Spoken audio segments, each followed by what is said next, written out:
We are going to start any second now.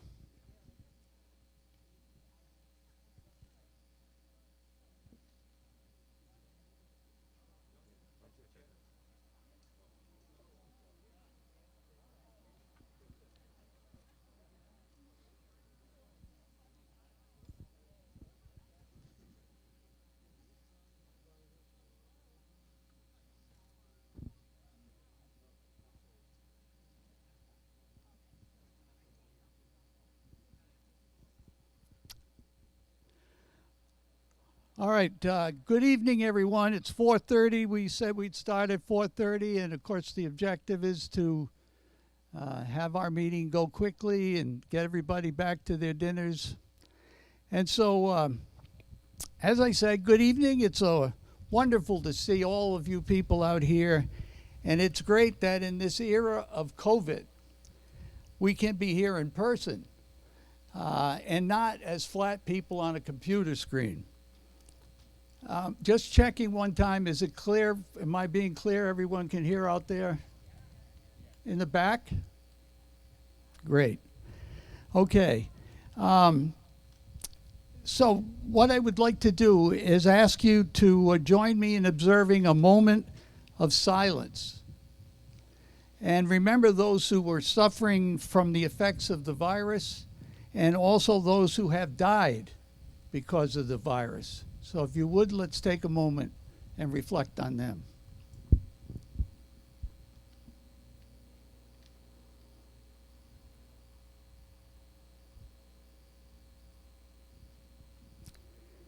Thank you. So I am Luke Gilmore. I'm the chairman of the Board of Trustees of the Kingsway Condominium Trust. The key word in that is condominium. So Kingsway Condominium Trust. And I am Caroline Gilmore's husband, and for 16 years we have lived on John Hall Cartway. And I have served the Kingsway community as a trustee for 7 years, all on the Kingsway Condominium Trust. I have held several board positions, including liaison. I've been committee leader, and especially for the Reserves Planning Budget Committee. And this is my second tour of duty as chair of the Condominium Trust Board. So with that, now we must go over a few housekeeping issues. Bathrooms are in the meeting house here over on your right. And this meeting is being held out here on the green because property management was not able to get the Yarmouth Senior Center, as would typically have been the place where we would have met, and that we couldn't also get any other town-provided venues, so all because of the COVID restrictions. We plan, as I said in the beginning, we plan to limit the meeting, and hopefully have it completed in an hour and a half, 2 hours. That has historically been a typical amount of time required. And you all have been given handouts. They're somewhat abbreviated of the full handout.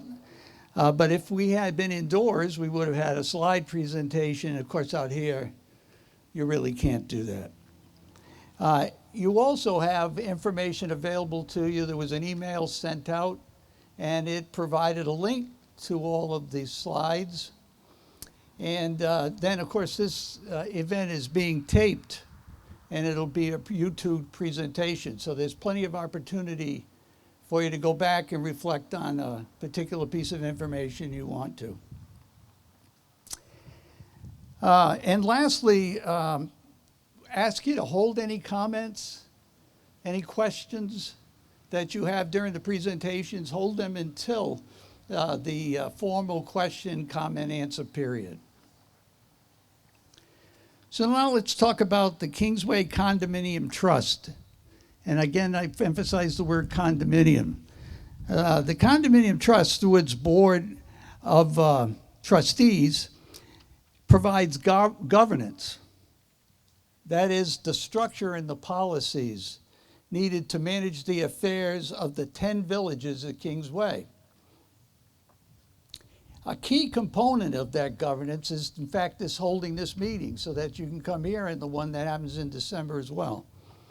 Since every year we have many new homeowners come to live in the community, I've always felt that it was important to explain that we have two boards and that there is a difference between the jurisdiction of each of them. And so, in addition to the governance, the Kingsway Condominium Trust is responsible for preserving the 456 homes located in 10 villages, including most aspects of the outsides of your home: roofs, siding, walkways, landscaping, snow plowing, all those things, the roadways, etc. Plus non-physical plant things like securing the general liability insurance and writing and enforcing the laws, or the rules, I should say, that a condominium life requires. Now, the Condominium Trust Board is not responsible for the following. It's not responsible for Heatherwood. Heatherwood is an independent community, has its own board and its own board of trustees.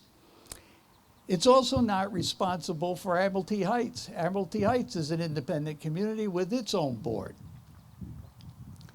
And very importantly, it is not responsible for the amenities. You might be asking, what's an amenity? What's an amenity at Kingsway? And the amenities are this village green we're all sitting on. This is one of the amenities. The meeting house and the post office over here on your right. The pools behind the meeting house, those are amenities under this definition.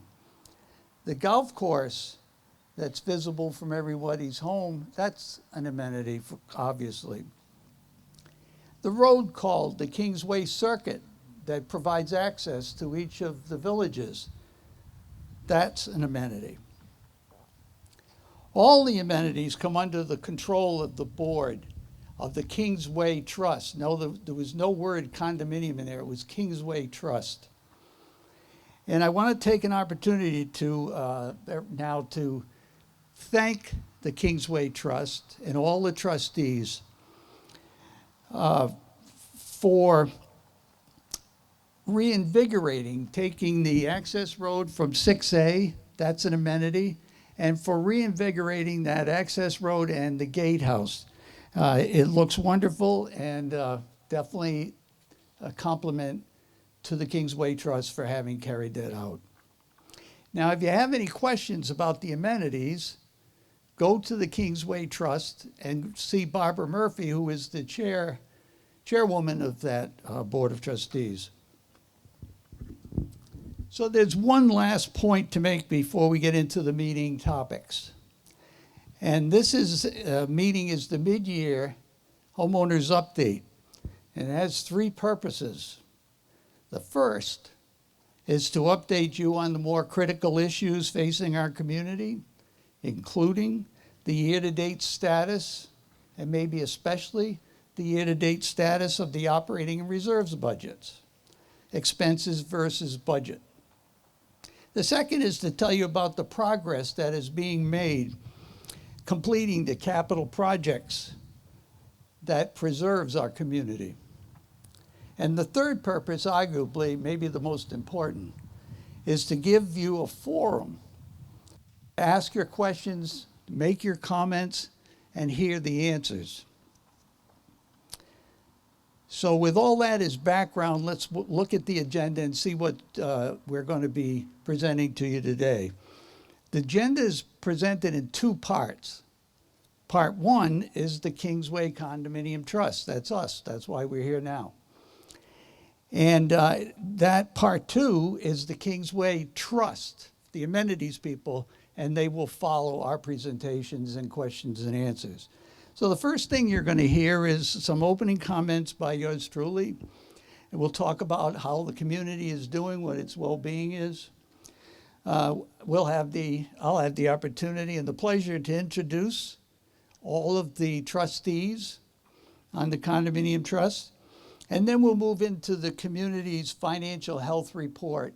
And this is this is through May, the performance of expenditures versus the budget, two budgets, the operating budget and the reserves budget. We will then move on to the property management report, and Andy Hughes of Barkin Management, he will do the introduction, and included in the property management report will be Kevin Howard. He is our property manager, and Michael Miniades, who is our facilities manager. He'll be telling us about the projects underway. Then we're going to do some board committee. We have lots of committees on the board, of course, and but we're only going to focus on two today. We're going to focus on the annual trustees elections, and Mr. Phil O'Mara will fill us in on that as he is leader of that committee.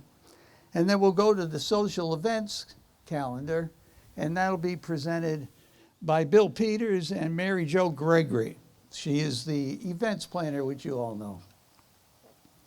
And then we get finally into the homeowners' comments. So that's the, and followed, as I said, after that will be the presentation and program by the Kingsway Trust. So now to the first agenda item. You have it in your package. You can follow the agenda down and you see where we are. The first item in there is a general statement about the community's well-being.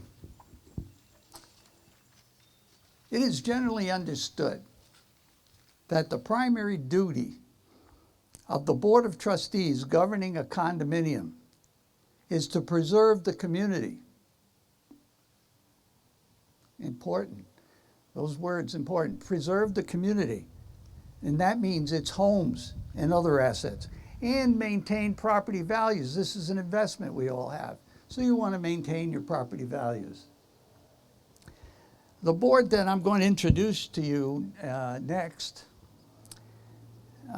was initially formed in mid-December of 2020 with just the 3 trustees that had been elected in the annual fall trustee election programs.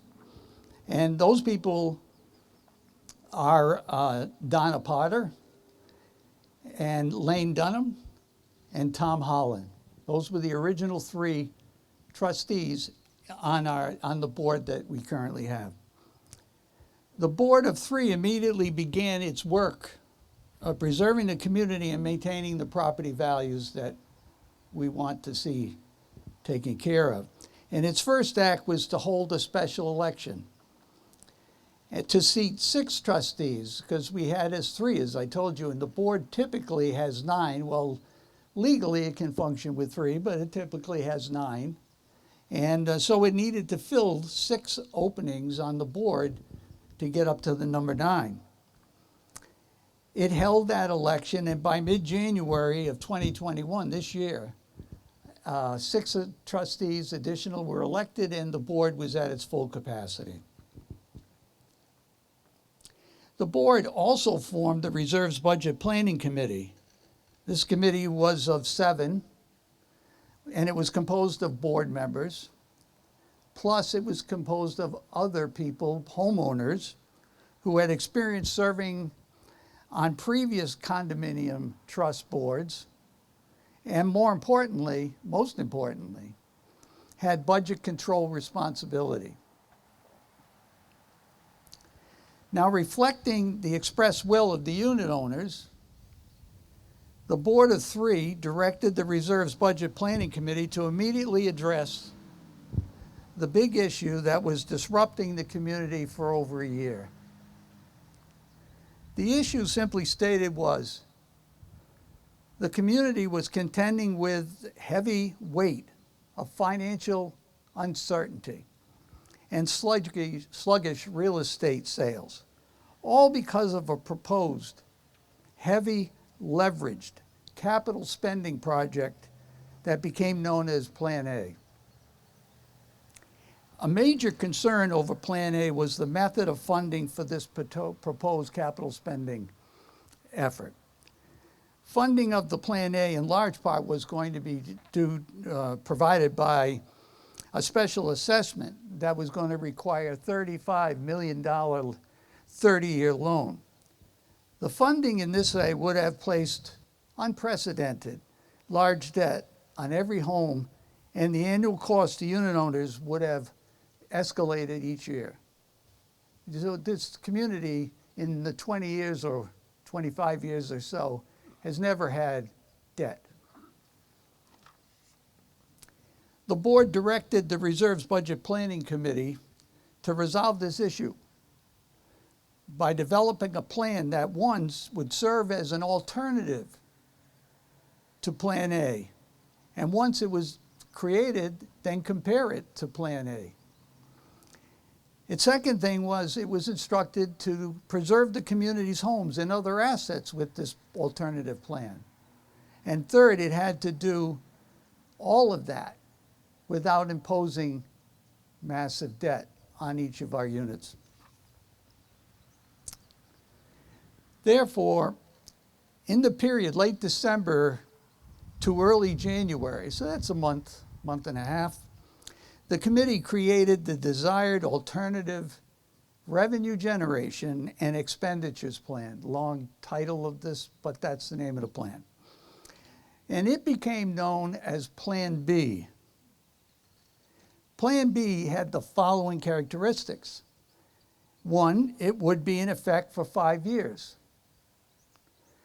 Capital projects under the plan's reserve budget would be completed over a period of years and not an accelerated 1 to 2 year program. And three, the plan would be funded, again in large part, by a special assessment. The committee compared the two option plans and selected Plan B over Plan A, as you all know. Because the significant benefits of Plan B that were provided by Plan B, especially the reasonable cost. The board presented Plan B to the community via an online computer presentation and asked homeowners for input through a survey. We were still working on the design of Plan B and needed homeowner input to be sure we were on the right track. The community responded to the survey expressing overwhelming agreement with the proposed Plan B. Then in late January this year, the board voted to approve the committee's Plan B, that's the board of three, and the supplemental funding, the special assessment that plan required. And payments under this Plan B, the alternative, began in April, which I'm sure you all know. Since that time, the property management team has been implementing the capital projects budgets according to the Plan B and under the watchful eye of the board and also its Reserve Budget Planning Committee. The Reserve Budget Committee that I told you, consisting of homeowners and trustees, has stayed together and is not constantly anymore, but regularly meeting and going over and making adjustments to funding of projects. So we can give you an idea of how Plan B is working now that it's been in place since January in terms of preserving the community. That's the goal. We have to preserve the community, preserve our homes and other assets associated with the community. And we'll look at the example provided by the siding replacement project, a very costly, very large amount of money required. The last time we had a project like that was when we replaced the roofs, and that was, I don't know, 5 years ago, 6 years ago, when we did a $4 or $5 million project to replace not all the roofs, but a large portion of the roofs. And so please understand that the plan's approach to siding replacement is to invest $900,000 approximately or more each year for 5 years in doing the construction of siding replacement. And begin by working on buildings given an F grade. And this is an F grade is the worst possible condition. That was, there was 5 grades put together. The bond study in 2018 and 19, this company was asked to come in and assess all of the elevations in the community, and the bond study's worst grade was an F. So property management was asked to begin the work on siding replacement by beginning with an F grade. The construction work began in April this year, and property management is keeping detailed records. And the detailed records are of what is being revealed. So when the contractor goes in, takes all the siding off a wall, exposes what's underneath, which of course is the key. What happened? What did they see? And so every single wall that is being touched, and will be so for going forward, is being documented. Pictures are being taken, and the results, the conclusions are being put in a spreadsheet, allowing us to analyze it after its project has been completed. And we're also working on buildings. A building can have 3, 2, 5 units in it. So we're working a building, and then when that building, all of its F-graded elevations are resolved, we move then to the next building until we go through all the 30 buildings that we have at Kingsway. So now here's the really, really great news. All of this data gathering has produced the following.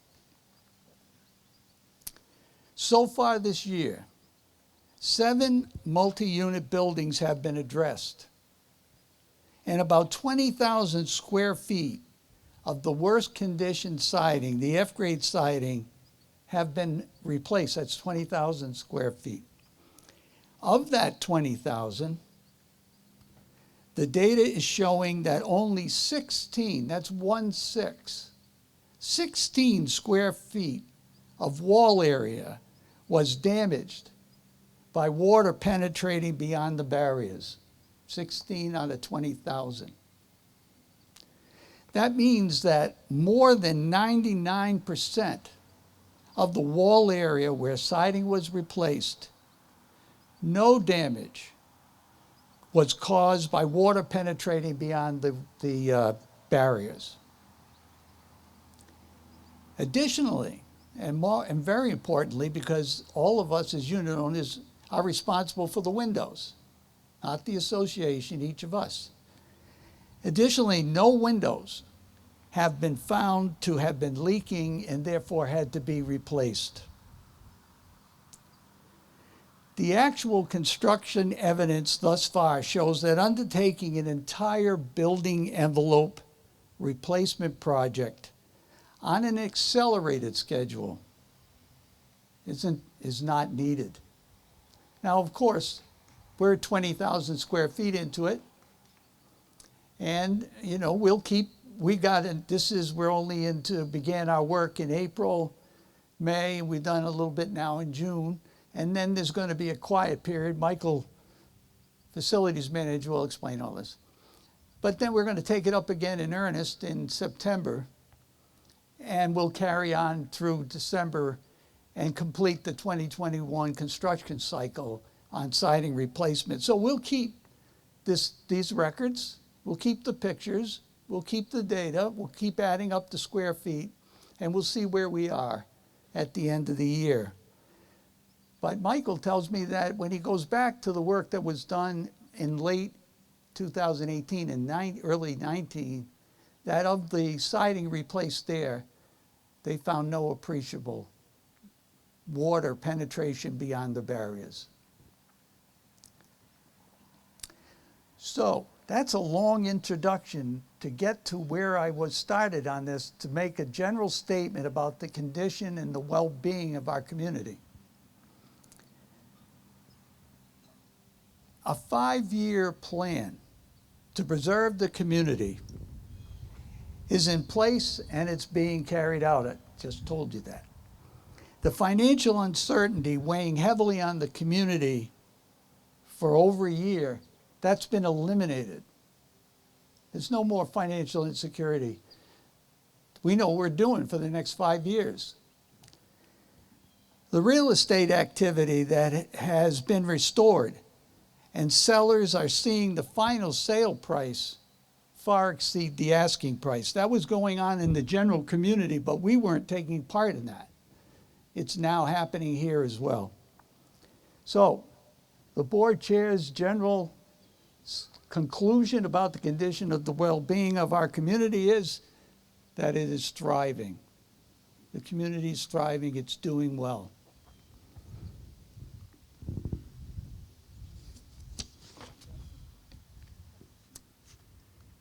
So that completes the first comment of the well-being thing and the first item in the agenda, and we move on to second item in the agenda, which is the introduction of the trustees of the board of the condominium trust. So let me introduce each of them, and they've all served. This is you all know these are volunteers. Everybody is a volunteer. No one gets anything. Out of this effort, other than they get to participate in the success of our community. A little bit more than each of our homeowners does. The board currently consists of 8 trustees. It typically, as I said earlier, has 9, and it did in January, but one of the trustees had to resign for personal reasons. And we want to thank Lane Dunham, that trustee, for volunteering her service and her dedication to the community. So trustees, as I call your name, please stand and remain standing until all have been introduced. And homeowners, we ask that you hold your applause until everyone is standing. So the first one is John Chulo. Next would be Jerry Garnick. The next one is Tom Holland, one of the original Board of 3. And he also serves as liaison to the Kingsway Trust. Donna Potter. Donna, also one of the original Board of 3. She's the treasurer. Bill Peters. Dave Mulligan, and Dave is secretary of the board. And certainly, well, unfortunately last here in this reading, but you know, the love of everyone is Phil O'Mara. All right, that's all of our trustees, and so I would say to you that, you know, trustees, like everybody else, maybe more, love to be recognized for what they do.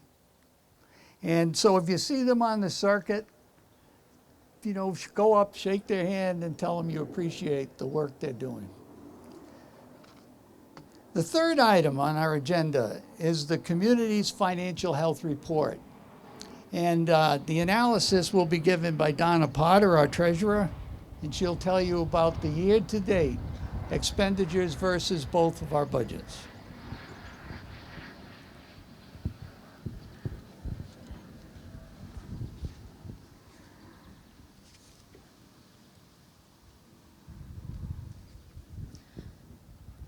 Can you all hear me? Okay. Well, I'm excited to tell you that the Condominium Trust is financially well here at Kingsway. We were handed a budget in December, and we've been able to work within our means so far. We may need to adjust a couple of expenditures as we near the end of the year, but time will tell on that. But overall, we're very happy with the way this year is progressing. For those of you who want to stay abreast of the financials, we invite you to go to the Barkin Resident Portal. There you will find all the meeting minutes and all the financials since Barkin has been managing our community. If you don't know how to access it, please contact property management and they will show you how.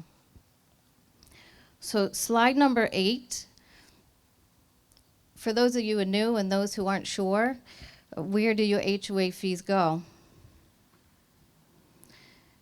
50% or 1.6 million goes to the condo trust operating expenses. 18% or 600,000 go to the reserve budget for capital expenditures. And 32% go to the Kingsway Trust for the amenities.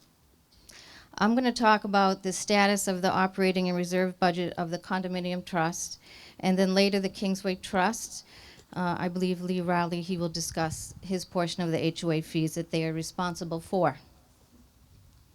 So what makes up our operating expenses? The bark and payroll and the management fee, administrative or office expenses, legal and accounting fees, taxes, insurance, repair and maintenance, contracts such as our landscaping, pest control, trash, utilities, and our social events. Page 7 shows a detail of our budget and expenses up to date. You'll see that our budget is aligning with our expenses right now. You can look at the details at your leisure. But I did want to point out that we are receiving basically all the income that we have expected thus far, except for the late fees, which is a good thing. So we thank you all for paying your fees on time. And you can see overall that our budget income and expenses are right on the money so far. And besides the operating budget, we are responsible for the reserve capital budget. And this is part of what the Reserve Budget Planning Committee works on. And the things that we are responsible for is the asphalt around our condominium units, painting and trim repair, siding project, the chimneys, gutters, privacy fences, courtyard gates, retaining walls, lighting, some of the landscape, and some of the irrigation. As Luke already mentioned, starting April 1st, we did the special assessment for the condo trust. Just so you know, 100% of this was allocated to the capital improvements, and that is in addition to the $600,000 of your HOA fees. This comes to a combination of about $1.3 million that we have to spend on the capital projects. As Luke also mentioned, it's a special assessment for 5 years. If you are unsure of your fee schedule, each unit is unique and the fees are different, so please contact property management if you're unsure. Luke gave you a background on how we came up to that assessment. As we were looking ahead at the capital projects, our Reserve Budget Spending Committee helped to decide how much to assess for a 5-year period. We decided on 5 years rather than 10, 20, or 30 because we felt that a 5-year cycle was manageable. In 5 years, 50% of the homeowners here are turned over, so we have new people, and we felt it would be easier to sell your units. We looked at several factors: what the community needs, what the community wanted, what the community could afford. We did not want people to have to leave their units because of an assessment. We looked at what the Kingsway Trust wanted for their projects, what we already paid for our HOA fees, and compare them to what other condo units in other communities were paying. We thought about preserving our unit values, keeping our units marketable, and really doing the best approach for the common good. So far, the projects are off to a great start, and we're making really impressive headway, and Mike will explain that coming up. We are on target with our reserve income. We thank you to those who are paying more up front. That's been really helpful in planning our projects. We are actually under in our spending to date for the capital projects, but we do have quite a few projects coming up for the rest of the year.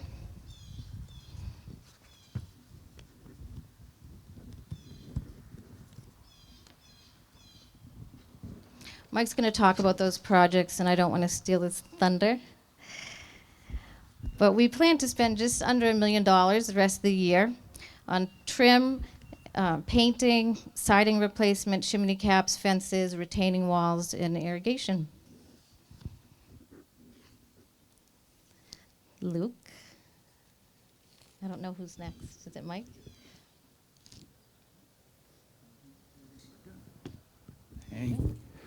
Thank you, Donna.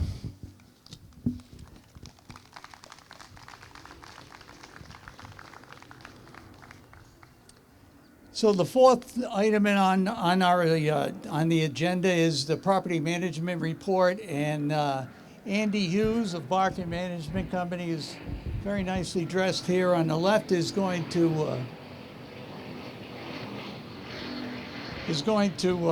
begin the program for property management. Thanks, Luke. It's quite an interesting plan. Yeah, good timing. Hello, everyone.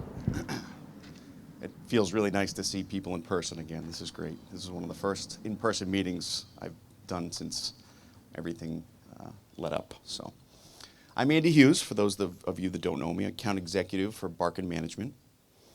Barkin is the managing agent and co-fiduciary for the trust, the condominium trust, and the wastewater treatment facility. Thank you all for coming out today, and thank you to both boards for setting this up, and thank you for our team for getting it all together for us. Barkin has been with Kingsway since 2017. I personally had the pleasure of working with Kingsway for the better part of the last 2 years. And before we introduce our Barkin team, I just want to take a moment to thank all the board members, both past and present, that I worked with. This goes for both boards. All the time and effort you put into your community, and as Luke pointed out, it's a volunteer job, and it's often a thankless job. Luke, you even said that board members don't get anything, and I kind of disagree with that, and I think most of the board members would agree. You get a lot of grief. It goes well beyond just the monthly meetings. It's really a weekly and a daily commitment to handle all the business that is Kingsway. So thank you again, past and present, all board members I've worked with, for working side by side with Barkin and with all of us to make Kingsway such a great community. Actually, let's give a round of applause to all board members, past and present.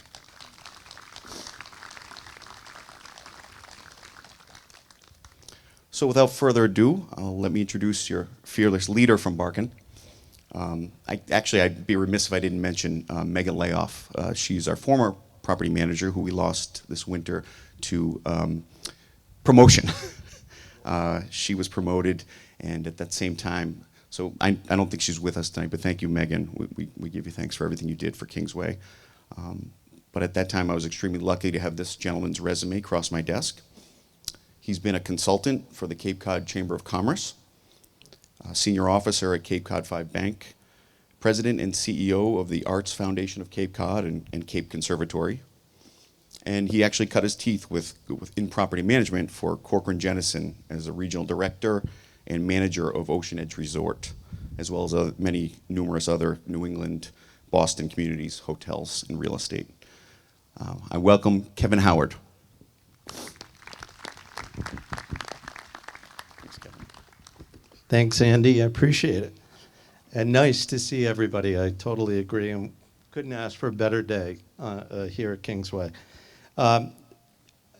As great as my resume may be, I can't do it without the team of people that we have working for you. And we are your on-site staff. We work for you, all of you. And we've got a terrific team, and I'd like to just take a moment to introduce them. First, Mike Magnatis, who is our facilities manager. Mike, stand up, please. And then at the registration table, Barbara Borer started as our office manager about 2 months ago. Krista Macchiaroni, who's our other administrative person. Lenny Marks, who's been here long enough where he knows all the bodies are buried. Ben Blake, who is our new maintenance technician. And then I'm just going to mention, I don't think any of the pool attendants are here, but Peter Turshon, Kaylee McIntyre, and Lauren Christopher are our 3 pool attendants. And I think they're a terrific team of young people who are really dedicated to making sure that those pools are spotless and that the pool is ready to go when you all come to enjoy it. I'm going to talk very briefly about sort of management philosophy. And obviously, our first agenda item is always to work with both boards here. And I will echo what both Luke and Andy said about how hard these board members work. I will tell you, there are hundreds of emails, spreadsheets, night meetings. We've had weekend meetings. We've done a lot of meetings to get everything on track that needs to be on track. And I hope you've seen the difference over the last 6 months. I think they are indeed owed a debt of gratitude. So thanks again. You've been a pleasure to work with. Our goals for our team are to be responsive. We want to make sure that we're getting back to you in a very timely manner, even if the news isn't so good. Right now, especially when we're talking about working with outside contractors, it's very difficult. There's a real shortage of staff, and so we really have to push these contractors to make sure that they get the job done on time. But from our point of view, we want to make sure that nobody is floundering, wondering, oh, I called in the office, but I don't know what happened, and it's been floating there for 6 months. That should never happen. We want to be empathetic. We know that these issues that come up are extremely important to all of you. And while there are 456 units and a bunch of amenities to be taken care of, we understand that your needs are important, and we want to make sure that we move things as much as we can to the top of the list while being fair in terms of prioritization. The next thing is just being organized. So, as I've said to a few people here, every day is another first for me. So this is my first summer meeting. But we want to make sure that it goes well. So like one of the things that I heard was sound was a problem in previous summer meetings, and I think we solved that problem. But, the pools were supposed to open on the Friday before Memorial Day weekend, and they did. Unfortunately, it rained all weekend, which was very sad.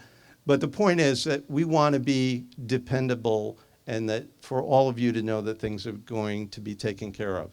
And myself and the office staff work very closely together. You'll find that I'm taking calls in the office with everybody else because I want to hear what people are calling about. I want to know what's happening in the community, what are the hot buttons, what are the recurring issues. And also working closely with Mike to go and supervise these projects. I've done a lot of building and construction projects over the years, and I know what they're supposed to be looking like when they're done, and we want to make sure that we explore any potential problems because we don't want to be revisiting these issues in the next few years. We want to be vigilant. I make a habit of trying to ride around the property at least twice a day looking for things that are out of place or should be taken care of.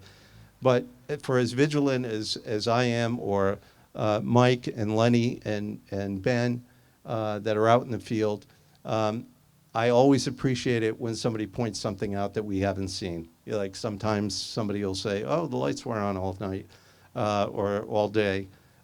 We might not see that. So if you call and you tell us that, we'll jump right on it.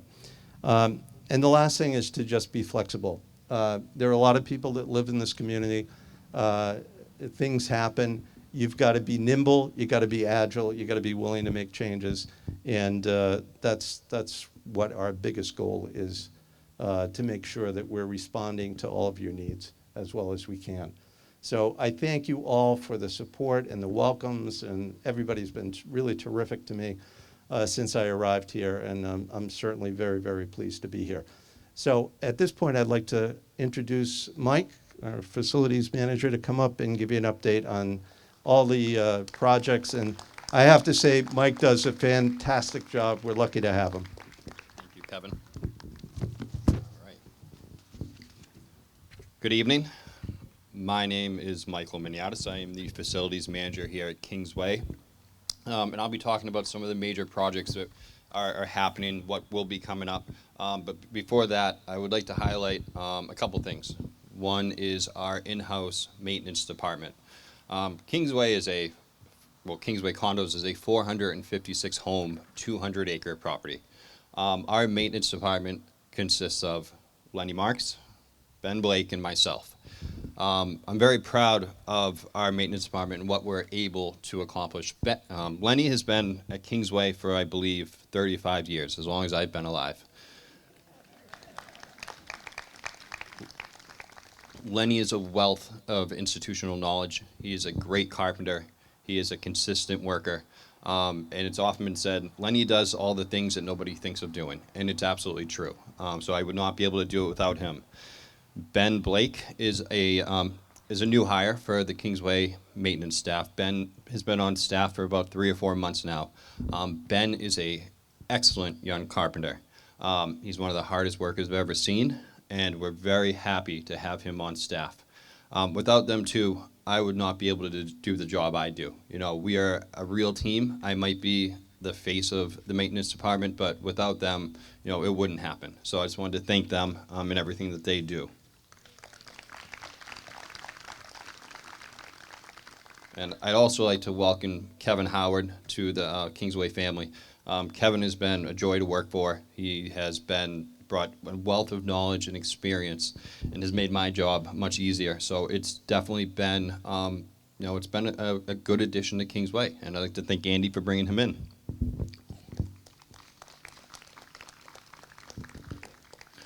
All right, now to the nitty gritty.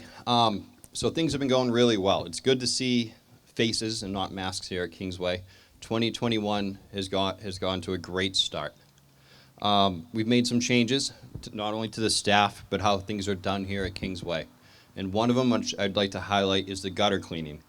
This year is the first year, since I've been here, 4 years, that we've done 2 gutter cleaning cycles per year. And that's something that's going to continue for the next 3 years with our gutter contractor. And that's already paid dividends in terms of work orders we get in on a weekly basis for clogged gutters. So I hope you've seen a difference, and that's something that's going to continue year after year. So that's been a great value to the community. I'd also like to highlight Witten Landscaping. Witten won the landscaping contract last year. That was their first year at Kingsway. And like I said, Kingsway's a 200-acre property with a lot of nooks and crannies, and it took Witten a little bit of time to get going, but I think the grounds look phenomenal this year. They have done really a good job. Currently, they're working on front of unit pruning throughout the villages. So right now, if it's a little tight to get to your courtyard, just know that Witten is on the way. They were in Oak Glen the other day with a gang of 8 people, and they're going to be making their way around the whole property. And we'll let you know when they conclude. And if something else needs to be done, just let us know, and we'll send them back. So that has been a definite improvement here at Kingsway. So I'm on page 5 of the packet that was handed out to you. And now I'm going to start talking about some of the projects that are either upcoming or underway here at Kingsway. In 2020, we began the first half of the fence replacement project that started with the D grade fences. In the winter meeting, I told you how we would be completing the second half of that project this summer. The Kingsway Condo Trust has approved that project. It went out to bid. The winning bidder was Reliable Fence, a local fence company out of Yarmouth. And I spoke to the owner today. They will be beginning work in the beginning of August, and that will, if you have a D grade fence and it hasn't been replaced, that's when it will be done. That's 53 fences around property, 252 sections, and 311 posts. So it's a pretty big project. Driving around Kingsway, you can see a lot of the fences that have been done over the past couple years, and it'll be really good to see more of those go up. And then next year we will continue this project and keep working our way down the line per the Barnes study that was done in 2019.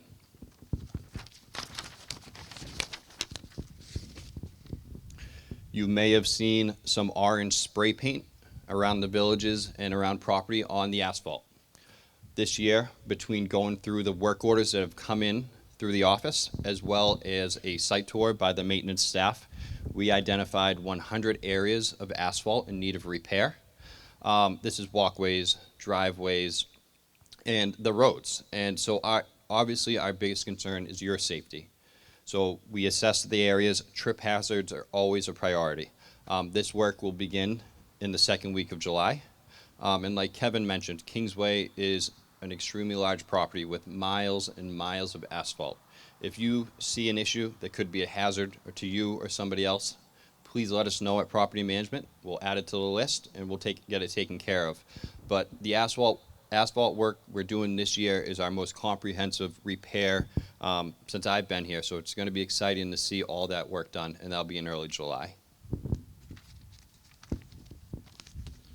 Another project that will be starting this summer is the 2021 trim and paint cycle. So what this is it's a trim and paint cycle, like I just said. And what we do is we do approximately 1/5 of the property every year. The 3 neighborhoods this year will be Pine Reach, Pine Grove, and Wildflower. Currently, Cantera Home Solutions and his contractors are going through these neighborhoods and doing trim repair. So this is preemptive work, so hopefully before you have to put a work order in, and they're going to go through all 3 neighborhoods. Lenny has inspected every gate in these 3 neighborhoods, and any that need to be repaired are being repaired, and any that need to be replaced, Lenny is making replacements.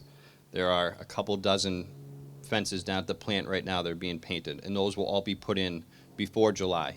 Because on July 1st or about, we will have Kent Farnham, who owns Farnham Fine Painting, will be in with his crew to paint the trim throughout those 3 villages. So all the trim will be painted, every gate will be painted, the front of garage doors, the front entry door of your home, as well as any bulkheads located on the buildings. I know they're far and few between, but they're out there.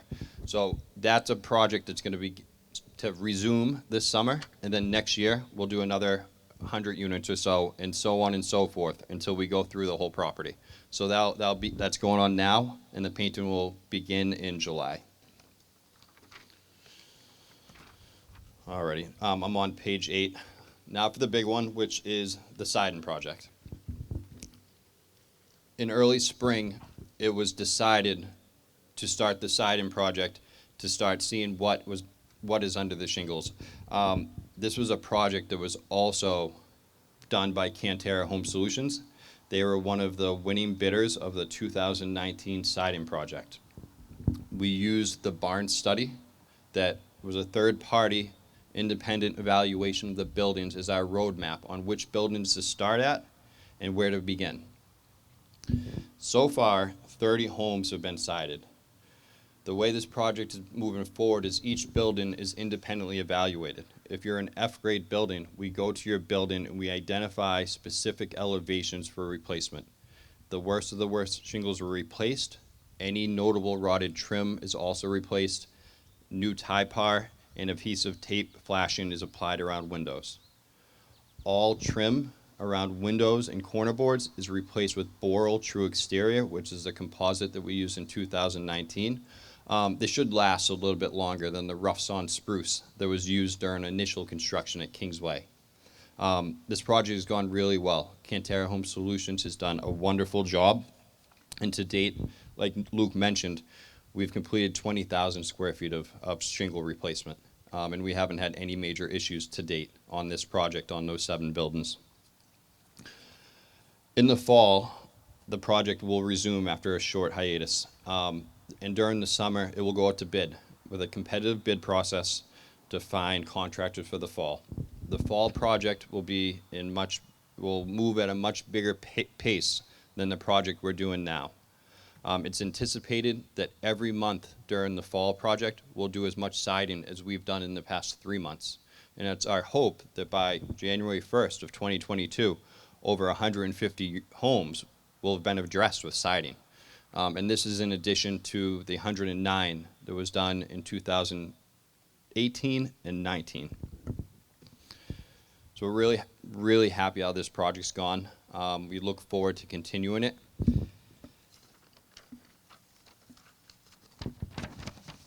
All right, and then finally, everyone's favorite, work orders. So in a typical year, we receive anywhere between 800 and 1,000 work orders that are put into our system on top of 100 other requests for general things around property. And 2021 is no different. To date, we received about 350 work orders. Every work order is assessed, scheduled, or put on hold. Lenny and Ben assist me with doing as many work orders as we can in-house, and anything that cannot be done in-house is then scheduled out to an outside vendor. To date, out of the 350 we received, we've been able to successfully close 235 of those. 54 are currently actually scheduled out right now to either Ben, Lenny, or one of our many contractors that work on site every single day. So it's been a very successful 2021 in that regard. There are 61 work orders that are currently on hold. And they gutters, landscaping, siding, retaining walls, and paving. Some of these will be taken care of during the normal maintenance cycle, like the paving repairs I just told you about. There's work orders that will be taken care of on that, and then they will be closed out. So as work orders come in, we try to assess them right away. You should be receiving an automated email back when it's scheduled, put on hold, or completed. If you have any questions about a work order that you've submitted and you haven't gotten an answer on that, please reach out to us at Property Management. Every work order received goes into the system. It stays in the system no matter what, and you can always get an update on it. Call the office. Kevin, Barbara, and Krista would be more than happy to help you, and if I have to come out and see you, I will. So that concludes my portion of the presentation. After 4 years, I still get incredibly nervous coming up here. But yeah, I want to thank you all. Kingsway is really a great place. It's been a pleasure to work here, and I'm very excited over the amount of work that we're going to be able to accomplish over the next 5 years. I've already seen the difference, so thank you all.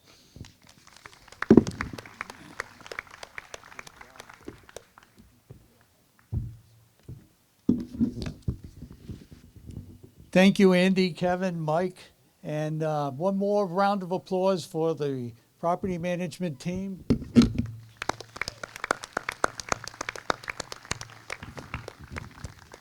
All right, we're moving into the next agenda item, and we're going to start with Phil O'Mara, and he's going to give you an update on the fall. This is the regular annual trustee election process, and it will start in the fall, and he'll tell you about it. But please, anyone who is interested in having a great time working on the board, listen to Phil. Thank you, Uncle Luke. It's a boring meeting, isn't it? I'm going to try to lighten it up a little. Anyway, just a couple of things I'd like to put out here. Is Mel Scott here? No. Pete, would you stand up?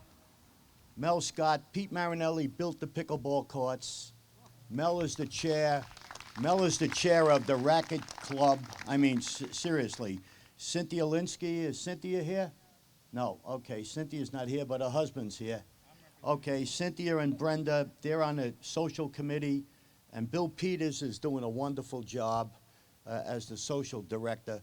We're having a party up here, nothing to do with elections. We're having a party up here. We have 84 people coming to this pickleball party. There's more than 84, but legally we can only have 84. We have about 94, but who cares? Anyway, I just wanted to acknowledge those great people and all the work they're doing. Okay, last year we had 6 positions open on for positions on the boards, and we had 16 people that put in their profiles, which is great. I'd like to see the same thing this year, okay, or even more. It's good to have change. We have 4 people on my board. Three incumbents are up for re-election, and there's 1 opening from a resignation. On the other board, we have 1 incumbent that's up for re-election. So we have, that's 5 positions that are open. We need people. We really do. There's a lot of new people here. We had the event on the green the other night that Bill Peters and Mary Jo Gregory ran. It was meeting the newcomers. It was wonderful. I've never seen so many people here. We've had a big turnover here at Kingsway, and we need new people. How about you, Mr. Buckler? Gary? Gary might be up. I heard the rumor.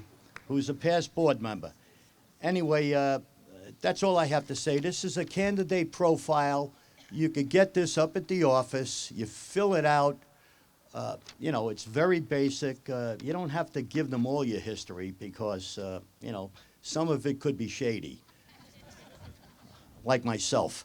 Anyway, but, you know, it's a simple process, and then we'll have a blast from property management and articles in the Crier stating when we're going to have the candidates' nights and everything, night and everything else, and you know, we'll have deadlines to get your application in. But please think about it. Really, have a few months before we move forward with the elections. But please think about it. Thank you.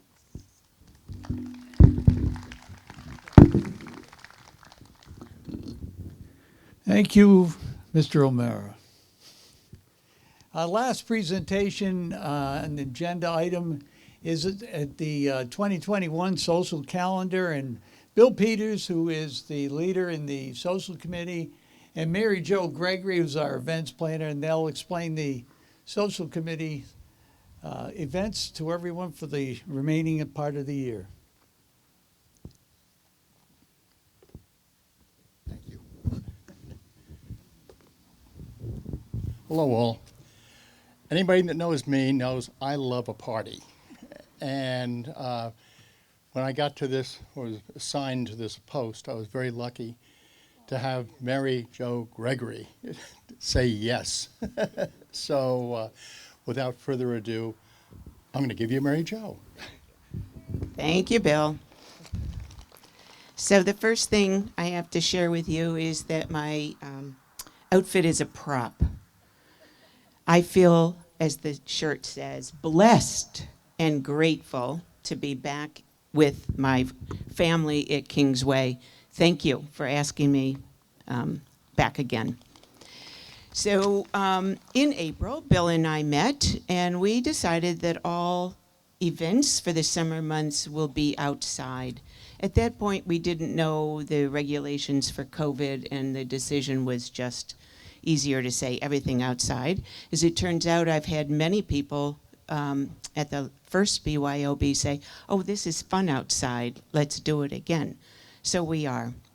Here's a review of our events. You know, Friday, July 2nd, we have a concert on the green, 5 to 7. You all know, and if you're new, bring your picnic basket full of whatever goodies you might like, your beverage of choice, your chair. The musicians set up here, and we have just a fun time listening to live music. On Thursday, July 15, we're going to have a pool party on the deck. Now, I want to kind of rearrange that and say it is a deck party. There is no swimming allowed, okay? The main idea for this is to have the steel drummer, Greg, who we've had for the last 2 years when we were able to have events, and he's fantastic. It gives a wonderful excitement to the evening. It is a BYOB. I have 42 that are signed up. I had said in the crier 60. I can increase that to 70. The flyers are in the social center, so if you want to enjoy the evening, please fill out the reservation. Friday, August 6th, another concert on the green, 5 to 7. This is Crocodile Tears. This is going to be sponsored by Ravi's Real Estate, Jan Lovewell, and Carolyn Sheldrick. Thank you so much for sponsoring that event. On Tuesday, August 10, we've asked the Dennis Public Market, I'm sure most of you have seen their big, huge food truck.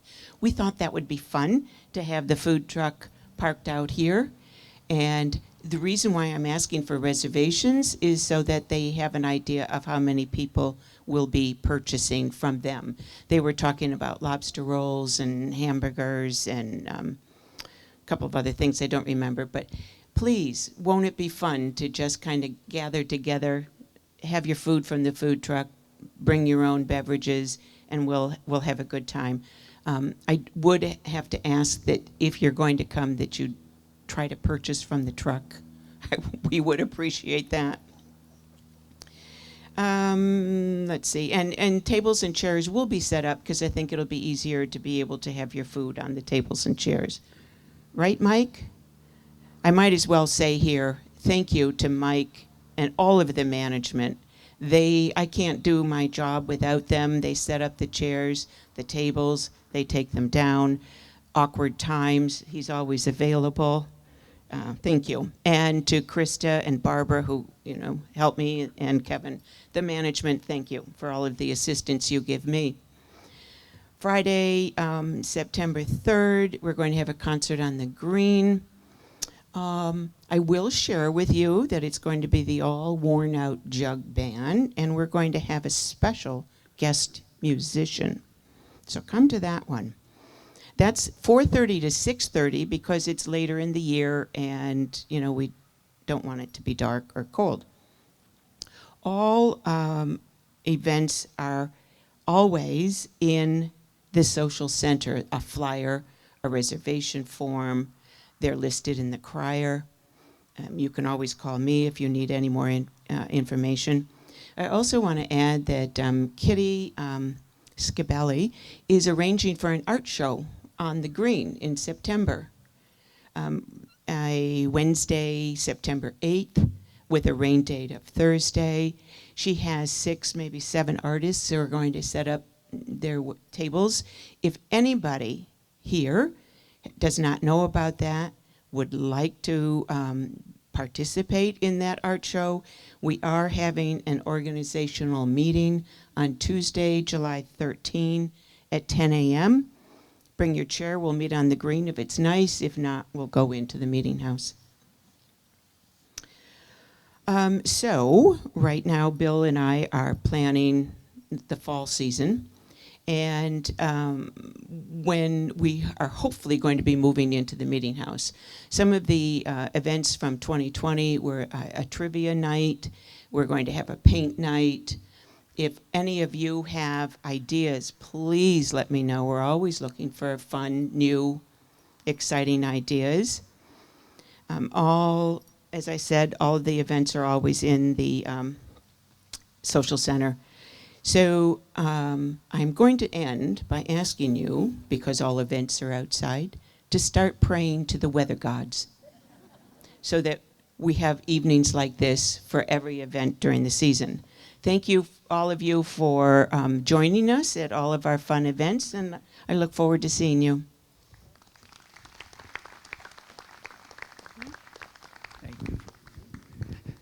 Thank you, Mary Jo, and thank you, Bill. We're now into the last item that you'll find on the agenda, which is the question and answer period. We certainly hope that you'll take this opportunity to find out things that you've always wanted to know, or something that just popped in your head, or a comment you want to make. But you must be a unit owner in order to speak. So in the interest of fairness to everyone, each unit owner is going to be limited to one question. I mean, obviously, if we had 10 or 15 questions from everybody, we'd never, in the amount of time we have allotted, get through to everyone. So if you have a question or comment, once you get recognized, and we have these 2 people who will be coming around with microphones. So once you're recognized and you have been given the microphone, please state your name and your address. That fulfills the legal requirements we have for people to speak. So, to begin with, however, we did send out property management sent out a request and said that people could ask questions if they wanted to send them in written and or come here and stand up and ask them. So we had 3 that came in that were written. And so I'll address those first, and then as soon as we get through those 3, we'll open the floor to everybody. So the first one came from Jane Fleming on 57 Kate's Path. And she asked, can the board assist homeowners by looking into what would be required so homeowners can secure reverse mortgages? And the answer to that is yes, the board will definitely investigate that. And if there is something that can be done to make this possible for homeowners who choose to be involved in a reverse mortgage, then we'll certainly do that. The second question came in from Lane Dunham, and she's at 69 Kate's Path. And unfortunately, Ms. Dunham asked 10 questions, so obviously we can't address 10 questions. So I picked the first one on her list, and so she asked, why are the Kingsway Condo Trust and the Kingsway Trust Board meeting minutes no longer made available to residents on the Condo Cafe? Was this a decision by respective boards? Well, we queried property management who runs Condo Cafe, and they tell us that all of the board meeting minutes are posted on Condo Cafe. So I don't know where the confusion was there, but you can go to Condo Cafe and see the meeting minutes, and of course they're posted in the post office and so forth. So the next question we got from Rex Beach at 34 John Hall Cartway, and Mr. Beach also asked more than one question, so we had to pick the first one. And his question was, first a statement, the board was elected in part to improve transparency and to listen to the concerns of homeowners. So by my question, he says, and those of other homeowners that were solicited following the January board presentation, that was by Donna, our treasurer, on the proposed assessment. Those questions have not been answered. So will the board answer those questions and make them public? So the answer to that is, answers to the questions that were submitted along with the responses to the survey were provided to the community by property management in an email blast. And that was dated March 29th. So if you go on your computers and go back, find March 29th, look for an email blast from property management. And so the discussion in the email and the answers that Mr. Beach refers to were provided by the board of the Kingsway Condominium Trust. So that ends the written questions that we had, and so we now can open it up to anyone out there who would like to ask a question. Right here, ma'am. Ma'am, I know. Thank you. Yes. This is Joanne Curley from Forest Gate. I cannot see the golf course any longer from my back deck. It's so overgrown, and I was wondering if property management would take care of knocking it all down, cutting it down. I'd really appreciate it. You know, you buy the property so you can see the golf course, and I can't. It's grown so quickly. That's it.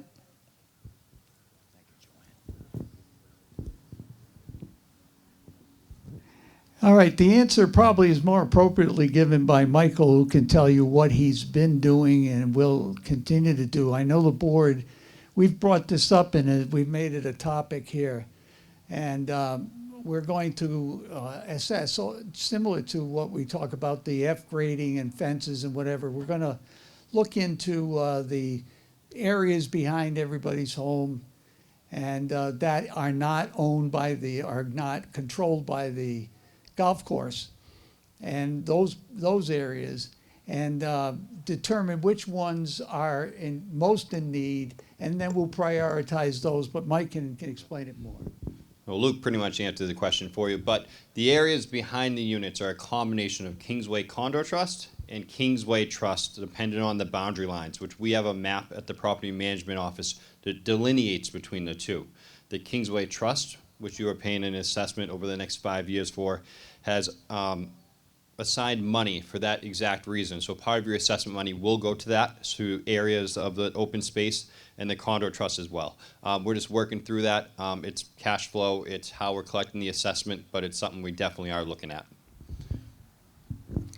Thank you for the question. Yes, Tom? Hello, Peter Bono, 19 Pine Grove.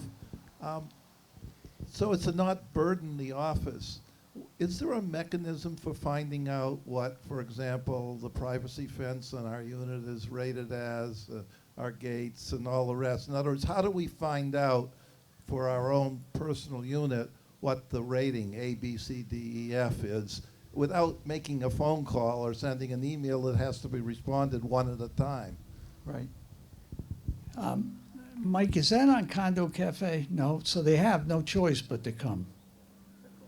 Yeah, there is no choice, unfortunately, right now. You have to call the office and talk to Krista, and she can look it up for you. So if we can get something You more couldn't convenient. put a PDF on the Condo Cafe? Gentlemen, he wants to know if there's something that can be put on the Condo Cafe. Hey, Mr. Bono, I think it would be best for just homeowners to call the office and make a request, because we have those third-party reports. Rather than put them on Condo Cafe to try to be interpreted, call us, we'll let you know. Gates are being repaired on the trim and paint cycle. So the grade that may or may not be associated with your gate isn't really applicable. 100 units a year. If your gate is ever broken, doesn't work, or is in need of immediate repair, that's what we have Lenny for. So call the office, put a work order in, and we'll get it taken care of. Anybody else? Thank you. Hi, this is Sandy Schreiber, 7 John Hall Cartway. My neighbor. Excuse me? Oh, We're neighbors, yes. Oh, what number are you? 21. 21. Regarding Rex Beach and also Lane Dunham, they put together questions because they were talking to friends and a group of friends who then put these questions together. So I think their questions should be addressed. If Lane has, Dunham had 10 questions, they should be answered, also with Rex Beach. Yes, absolutely, and no one said they wouldn't be. Yep, absolutely, but we're not going to do it in this forum. But certainly, what happens after the meeting, all the questions are put together in, let's call them minutes, and the answers given are abbreviated and the questions abbreviated, and you get a whole list. So in that documentation, when that comes out, all those questions that were asked, both by Lane and Mr. Beach, will be addressed, and then it is published, and you will have it as a public document.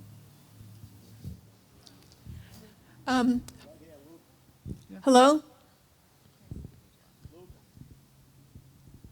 Sandy, I just wanted to let you know that I did look through those questions, and a lot of them were addressed in the January PowerPoint and in the follow-up slides. I think all of them were actually. There's a lot of tables of financials and things, so if you want to look through those first, and if it doesn't answer anything, then feel free to give us a call. I'm happy to sit down and talk with anybody through it. Hi. Excellent, thank you. Yeah, that's often the case. If you do more research, you'll find there's lots of, like in this meeting here, you're going to be able to go back and see the slides in the email that was sent out. You'll be able to go to YouTube and watch this whole event again. And so there's plenty of opportunities. It's easy to overlook some of the information. Next. Hi. I'm Regina Hopkins, and 15 Kate's Path. I know some people who are only part-time residents haven't been here for a couple, like maybe a couple of summers, this summer and last summer because of COVID. And someone near me is in that situation, and their yard is kind of going crazy and stuff like that, and spilling into mine, and their growings and everything. Is there any plan to deal with the units that haven't been attended to for a while because people haven't been able to travel up here onto the Cape? So as a homeowner, you definitely, we all have an obligation to maintain our courtyards, and they are our exclusive property, and the expense of doing so falls on each homeowner to do that. And property management has a system that it can notify people and ask them to take care of something if it's been neglected. And if there's no attention paid at that first contact, then a letter can be sent, and it just escalates from there into to a point, well, I don't believe we've ever gone, which is there's a fine that ultimately comes from it. But do you have something, Ken? Yeah. So I talked about being vigilant earlier, and obviously we're, especially when it comes to courtyards, which are your private space, we're not going to see all courtyards. And we have sent some correspondence. The Rules Committee that Tom Holland leads has been sending out some periodic notices about, and we addressed that particular issue in the first one. But the fallback is just call property management, let us know. We're happy to go over and take a look and take whatever the appropriate action is. Luke? Yes. Denise Murray Edwards, 134 Kate's Path. A while ago, residents were asked to fill out a questionnaire about recommendations or things that they would like to see on this property. And several of us recommended that. You can't hear. Want me to stand up? Okay. Denise Murray Edwards, 134 Kate's Path. And a while ago, residents were asked to fill out a questionnaire about recommendations that we had for Kingsway. And the recommendation for several people in my area was that we look into solar paneling to be put on the public buildings, both for environmental reasons, but also for cost reasons. And so my question is any plans going forward to look into that project? Thank you. That's a Kingsway Press question, but I'm happy to answer it. Hi. Let me just poke over here where I can see you.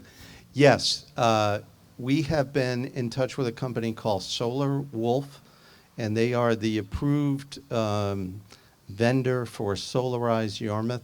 They came and did a property tour. They are working on a proposal for the property, and I think it's just a matter of, does it make financial sense? Is that something that we can afford to do? And that has a return on investment. But yes, is the answer to your question. And I wanted to take this chance also to go back to one of the first opening statements I made and tried to talk about the amenities. So you were specifically referring to the public buildings, which would be the amenities, I'm sure it was your intention. And that would be an appropriate question for the Kingsway Trust. And they'll be up shortly, so you can possibly re-ask that if you feel you need more information, but that would be an issue they would be addressing. Hello? I have no idea. I'd love to make that suggestion for the whole complex, but thank you, you're right. I just suggested the public buildings, thinking that's a place to start. I can tell you that a few years back, with respect to our homes, not the amenities, there was an investigation. I'm going to go back 6 years, and there was an investigation into putting solar panels on the homes, and there was, the consultants were brought in that know about it, and then of course you had to go to the Kingsway Highway Commission, and the Kingsway Commission came back and said absolutely not. you couldn't put it on the homes, and then the board ultimately decided that that wasn't the right time for solar and that issue to be resolved. So, however, that doesn't mean that it isn't more appropriate now. Hello, over here. Hello, my name is Kathy Cody at 57 Westwoods. My question is with siding. My unit was sided in 2018, so, which is great. But my concern is, were there photographs taken at that point documenting the condition of the unit, whereas you're doing that now? I'm sorry, what's the question then? Do you want to, are you asking, are there photographs? Well, from what I understand this evening, you said any siding that's being done, Right. there are photographs taken to Right. see if there's any underlying issues. Right, Am I right? correct. Well, with the units that have been done already, I'm assuming they're not going to be re-sided in any near future, but were there is there any way of knowing if there are underlying issues? So I was a part of that project in 2018 and 19, and your repair was actually wasn't a part of the main siding project. I remember actually it was a work order driven repair, so it wasn't part. But the answer to your question is, during 2018 and 2019, there were a ton of pictures taken. I probably have a couple hundred, not a picture of every single wall, but we have a Google Drive just filled with pictures. In terms of a spreadsheet in the same methodology that we're doing now, no, there wasn't. It was a different project back then. That wasn't the goal, but I was a part of that project. I can recall a lot of it, so I hope that answers your question. In a way, I mean, there's still a concern if there's underlying issues with So windows or your doors. wall was, so your gable end was repaired. I Yes. can assure you that there's no rot under that now. Okay. Any plywood is always replaced during a siding replacement project. The tie part paper is replaced, any flashing is replaced. So I couldn't recall right now what was there once we stripped it, but whatever we did find was obviously repaired. Oh, great. Thank you. Alrighty. I'm Karen Wenberg, 2 John Hall, Cartway. I have a corner unit, an H unit, and all my stairs and retaining wall, everything needs replacing. I'm not worried about the timing. What I'm worried about is, will all my plants sort of be devastated? I'm sure that these workers have an issue with timing, so is there going to be any consideration to saving the plants, or is it going to look like a war zone? I certainly can't imagine that would be the case. We would never allow that, but Mike can address it. So a lot of these projects are very invasive.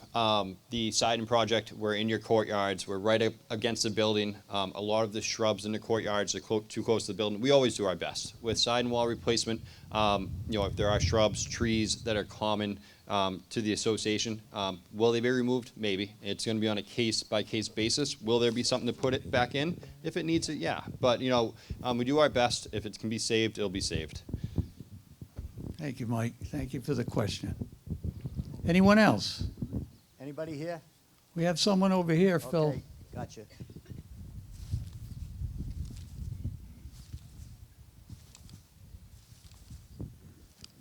Uh-oh, Bobby Grice. Oh, jeez. Bob Grice, Forest Gate.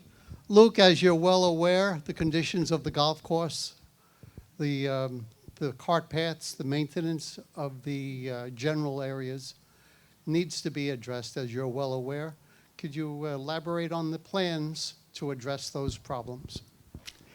I would tell you that I agree with you that there is a lot of issues there, and cart paths especially, but we are the condominium trust.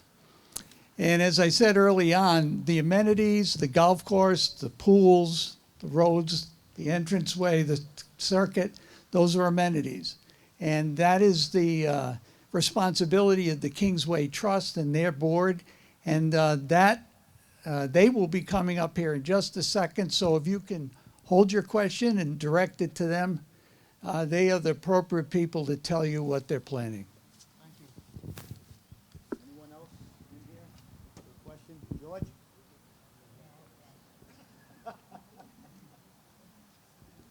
Is there anyone else?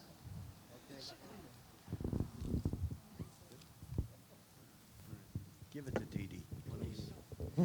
Hi, my name is Steve Burke over on Pine Grove. Question for Mike. In the paint cycle that's coming up, there are several homes on the street where there are rust stains from the chimney caps running down the siding, the trim. Will the chimney caps be replaced prior to the painting? Otherwise, we have rust continuing down.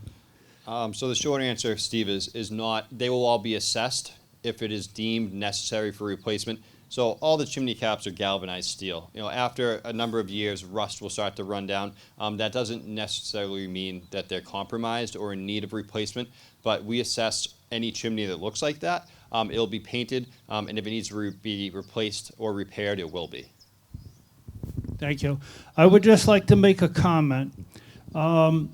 This past year has been a rather tumultuous year between the COVID and all of the issues that were going on here in Kingsway last year. We obviously have a new board. I just want to commend the new board for the direction they are taking us. I am proud of the leadership they are showing. I think the whole village has turned around. I think attitudes have improved. Animosities that were generated during this last year have calmed down, and people are being friendly again with each other. So I just want to say thank you to all of you, both boards, the Condo Trust and the Kingsway Trust, and thank you for all your efforts. All right, we've gotten to the point, and I don't see any other hands out there. It's time to move into part two, and now this is where the questions about the amenities, the golf course, Bobby, and so forth, you can bring them to the Kingsway Trust. And if we turn the meeting, we were going to have a 5-minute intermission, but we'll leave that to the Kingsway Trust to decide. Okay. The representatives of the Kingsway Trust, can you come up?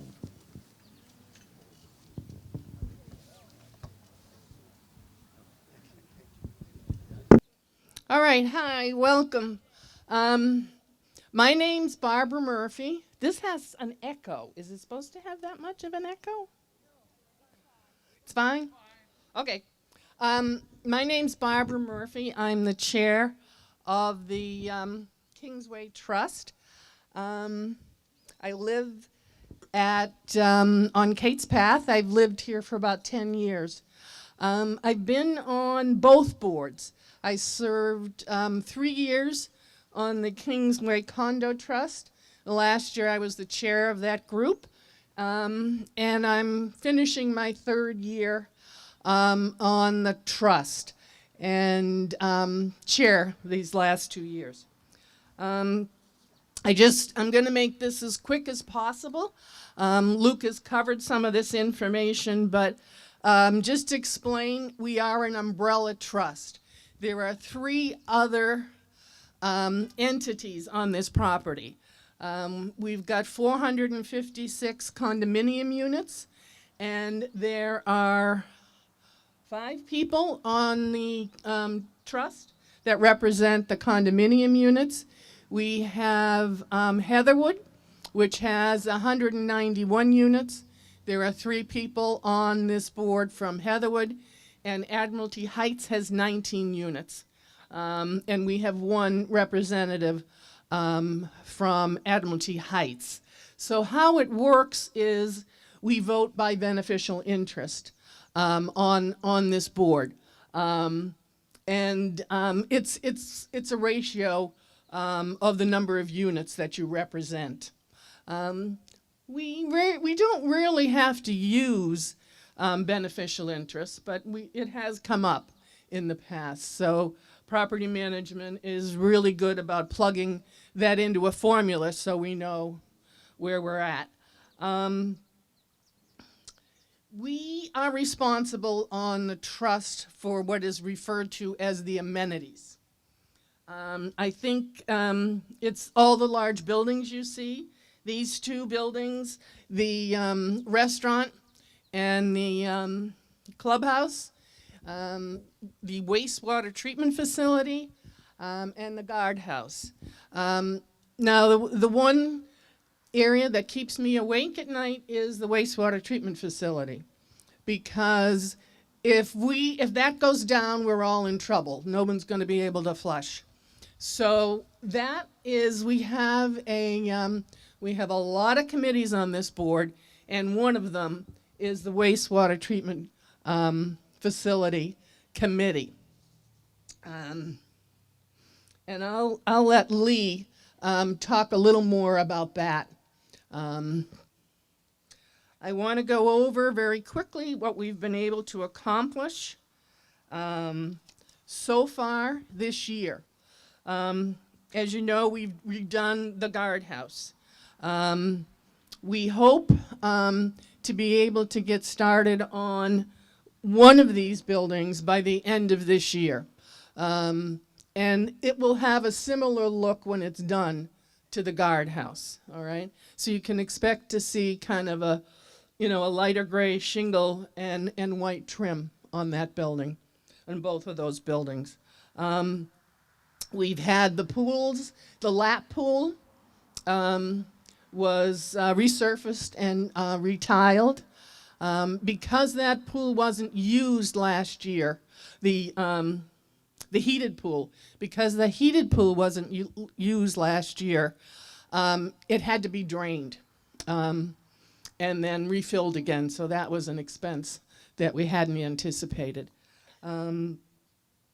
We have hired a company called Stantec. Lee again will talk about this company. It's a company that specializes in wastewater treatment facilities. They oversee most of the work for a lot of municipalities here on the Cape, including Yarmouth. So what we asked them to do, they did a very extensive study of the wastewater treatment facility. And then put it all into chart form for us so we could really just focus on, what needed to be done first and what presented safety issues for us. So we have a good roadmap of what needs to be done over at that facility. I have to say that Michael does a terrific job overseeing the folks that are under contract to keep that facility going. When I first became the chair of this group last year, it was the first thing I asked to see. And Mike took me in there for a tour.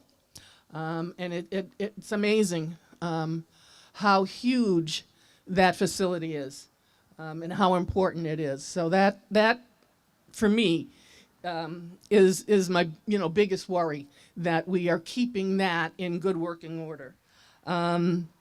We've also hired a company called Mayer, and they're out of, I think, North Reading, Mass, and DAF, who are out of Connecticut. And these two companies are going to come in and redo the pump houses and inspect the wells on the golf course. Critical components. What will happen at the end of that is that the management on the golf course, Joe Goulart, will be able to control everything remotely. Right now when something goes wrong, he's got to come in here and figure out what's happening. So this will be a huge savings with manpower for golf management. So that will be done, again, just like everything else, everything's getting delayed. The parts for this, manufacturing, all this is delayed. We had hoped to get this up and going and installed before the golf season started. Now we're hoping to get it done probably sometime September, October. everything is, a monkey wrench has been thrown into everything to try to get things done on a timely manner. We've had Witten do a lot of work around here. On the entryway, he's done a terrific job rebuilding the walls, clearing a lot of that out. He did all this gravelly work here, which I'd never heard about gravelly work before. I thought someone was mispronouncing it. But there are huge machines that come in and just eat this all up and grind it all up. As you can see, Bittersweet's coming back already. And Witten has been, terrific. They're not going to charge us anything extra. They're going to go back in and, as like Mike says, hit it again. But I think that's a big improvement, that this was just a mess over there. And he's also done a lot of reseeding all around the circuit. We have a lot of committees on this board. I'm only going to ask people to talk about 3 of them. We've got the Capital Projects Committee. Is the lead of that is Shelley Spector, who is from Heatherwood.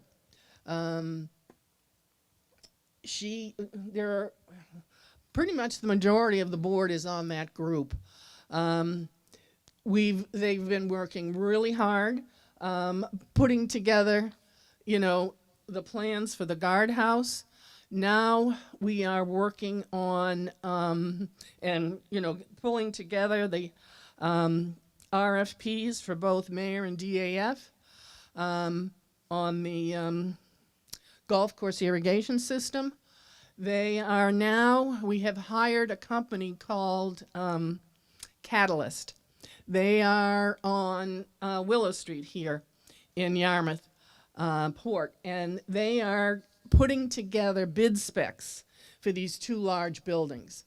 We needed to be able to go out and seek, get bids on these buildings, and we needed to be able to compare apples to apples. So, if we went out on our own, just seeking, an RFP and responses to that, we wouldn't be able to compare them. So this is really important work that will have really good bid specs for these 2 buildings. We are hoping to have enough money. We are really watching every dollar of your assessment money. We are hoping to have enough money to be able to start on one of these buildings by the end of this year, and then continue with the other building during the first quarter of 2022. All right. You know what I forgot? I forgot to introduce our trustees. All right. Lee Rowley is our treasurer. Mary Gessner is our secretary. Tom Holland serves a very important role. He is the liaison between the 2 boards, so he's got double the work to do. Pete Marinelli. And I think that's all we have here. We were kind of late coming to this meeting. We didn't get word of the date until just recently, so a lot of the folks on our board had other commitments. So sorry, guys, I forgot to introduce you. The other people are Marie Pareto-Hedin represents Admiralty Heights. The 3 people from Heatherwood are Shelley Spector, Ron Heislip, and Steve Day. All right. Okay. Okay. Mary, do you want to talk quickly about, I know a lot of you have left, so I know people are getting to the end of their rope, and I'm sure want to get home for dinner, so go ahead. I'm going to just sit down here. Okay. Yeah, just pull it back, yeah. Of course, now I'm not going to be able to get up, but that's okay. Where's the... This, okay. I'm going to talk to you about the golf task force because there are many things that we're dealing with that relate to the golf course. First of all, last year, knowing that the current contract that we have with the management company of the golf course would be running out at the end of next year, December 2023. We decided to have a task force so that we could be well prepared when it comes time for a new contract. And we have, first of all, we elected a task force. Then I was elected the chair of that task force. We started meeting a year ago, April. We met every week through the end of the year. There were that many issues that we had to deal with the golf course. We started by researching the history of the golf course. We got into the trends of the golf course industry. Again, knowing that the contract that we're under right now was a very long one. They're in their 12th year. And we used a golf course consultant to, first of all, determine the justification for the cost of the golf course maintenance that is provided by homeowners, because we are asked questions about that all the time. We as homeowners are responsible for the open space of 100 acres here at Kingsway, 70 of which comprise the golf course, and the other 30 is the territory that is adjacent to the golf course.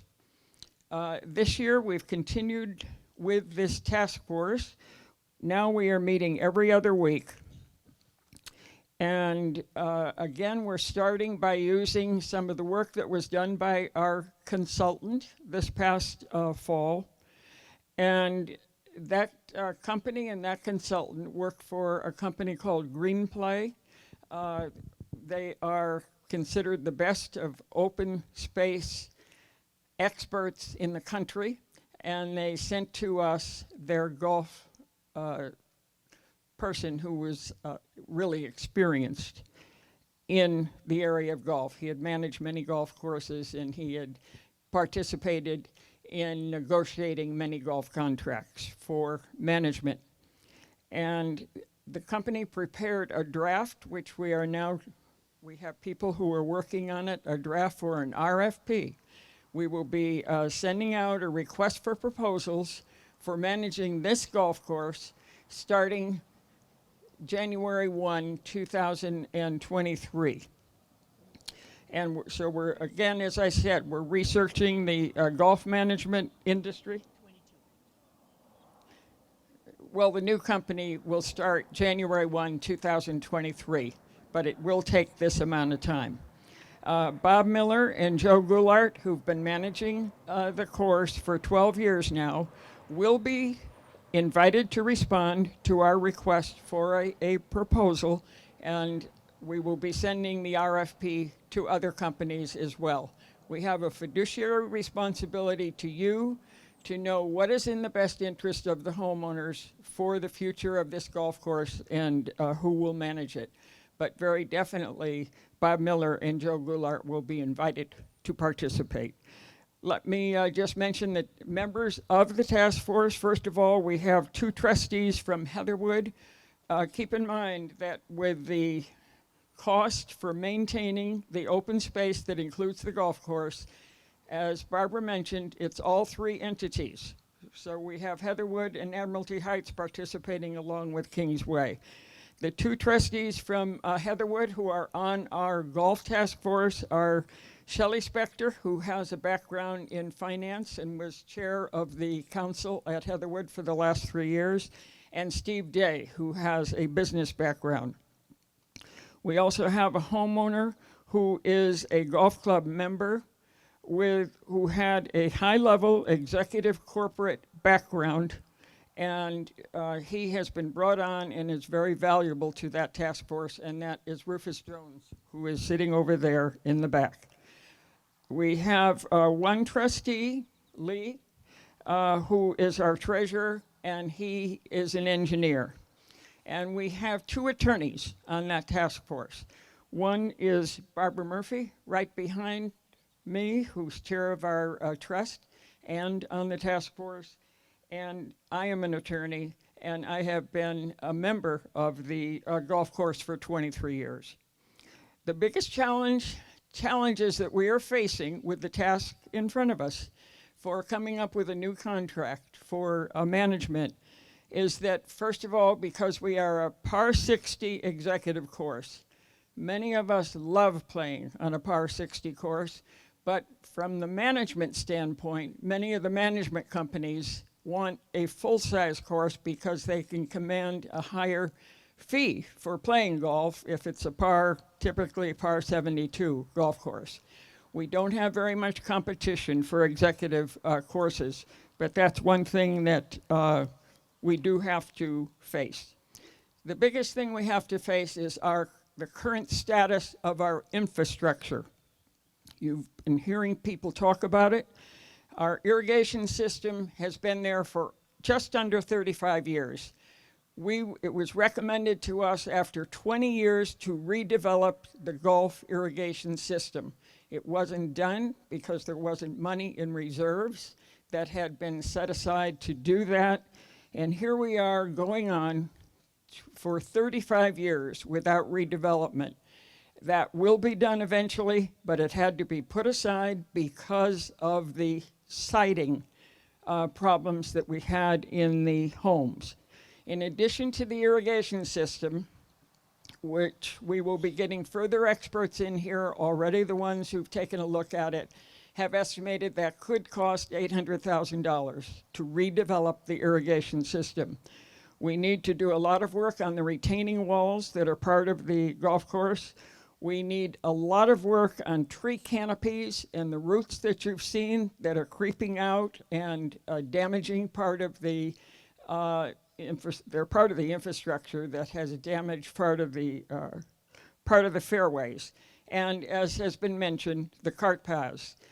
We need repairs on those, and we're going to deal with those as we can, especially because they become liability issues and they will have a high priority.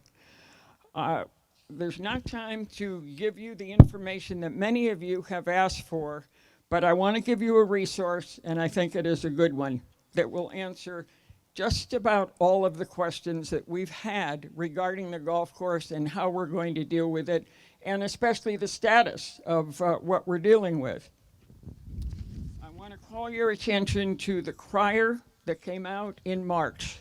If you don't have it at home, but would like a copy, or at least a copy of the article, under Kingsway Trust, the March one, it's got a picture of the Sankaty lighthouse on it with daffodils.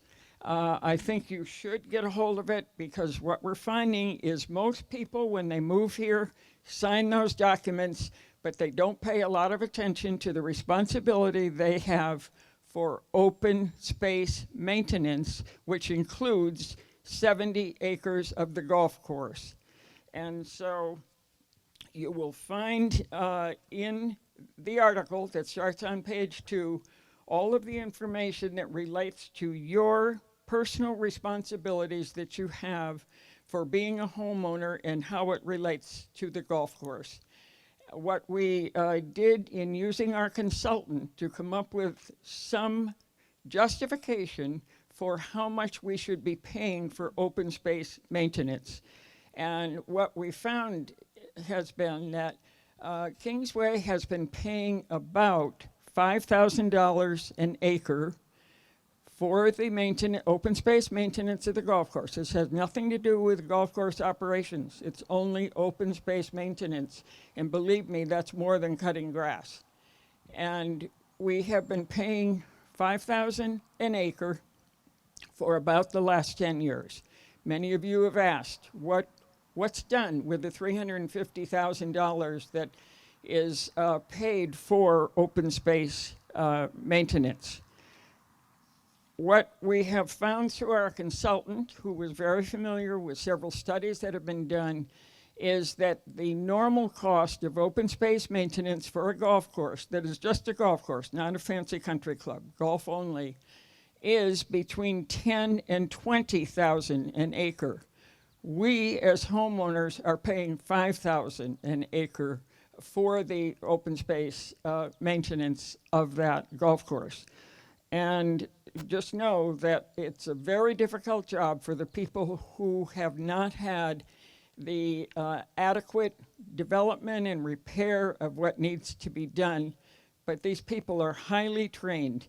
And for example, Joe Goulart has an assistant, Josh. They're the ones who are day by day putting their finger in the dike and keeping that going. Joe, and they have degrees. Joe has his degree in this specialty from the University of Rhode Island, and Josh has his degree from the University of Massachusetts, the special program in Stockbridge. So just know that we have some very well qualified people who are keeping it going. The one common question we have is, why should I be paying money for open space maintenance for a golf course when I don't play golf? Remember that the last thing I want to point out to you is it really doesn't matter whether you play golf or not. What is really important is the value of your home. Many studies have been done and done repeatedly on what is the effect of the golf course on the value of your home. Consistently, they come out between 10 and 30% to your advantage because you are living at Kingsway where there is a golf course. And I'll end with, keep in mind that we were told yesterday that a home at Kingsway, it was referred to indirectly earlier, a home at Kingsway has very recently sold with a nice view of the golf course, and it's sold for over $100,000 above asking price. So keep in mind that even if you may not play golf, just know that when you look out and see that golf course, let's keep it looking the way we want to keep it looking, because it directly affects the value of every one of our homes. Thank you. Do you want this? Lee? Lee is our treasurer. He's going to give a brief report, and he's also going to talk about the what's going on with the wastewater treatment facility. Thank you, Barbara. First, I'm not the greatest speaker, but I'll give it my best. The first thing I wanted to talk about was the wastewater treatment plant. I'll try to be as brief as possible. It's not something that everybody wants to talk about, but just to enlighten you as to what we've been doing. The last study that was done on the treatment plant was 11 years ago. When I came on board in 2020, we took a look at the situation and said, you know, we better be sure that that plant is running safely and efficiently. So we decided to do a study. We hired the company of Stantec. They're an international company, but they have a nice local office here. People who are very knowledgeable about our treatment plant. And for a nominal sum of $20,000, we hired them to do a soup to nuts, very detailed study to determine what we need to do to make sure that this plant, which is now over 30 years old, continues in operation and continues to meet the environmental requirements of the state DEP. Like I say, I think Barbara mentioned this, without the treatment plant, we would have a hard time managing just living here. The town of Yarmouth is planning to build a sewage treatment plant, either a regional plant or on its own. And the only thing with that, and they're planning a sewage collection system, and we'd like to tie into that at some point, but we're not even scheduled to tie in at this point. And if we were, right now, we would be on the tail end of 40 more years of construction that the town is planning to do. So this plant has to last a long time. The study has revealed some needed safety and operational improvements. I will say that it's in reasonably good condition, and we have sufficient funds currently to handle all the needs that the study has revealed for the plant. So there's not going to be a need for additional assessments. We have a certain amount of money that comes in on an annual basis, contributed by each one of you as owners. And some of that money goes into the operation of the plant, and some of that money goes into capital reserves. We have now built up the capital reserves. We've got over $300,000 for the capital. We also have, as mandated by the state DEP, $750,000, which has to be held in reserve in the event that there is a problem. So we've got a plan A and a plan B for this plant. So we're in pretty good shape. And I would say that it's running very efficiently. We think it can run even more efficiently. And we're very fortunate to have Michael Maniotis, who is also a licensed or permitted, or he's specially trained to keep the plant running. And Mike, with some of our consultant contractors, watch this thing on a daily basis, and it's running smooth. I do want to say, I have some figures here. This plant does serve 666 units in the Kingsway community, and that includes Heatherwood, which has over 200 units, and it also includes Admiralty Heights with 19 units, and of course Kingsway itself with 556 units. Okay.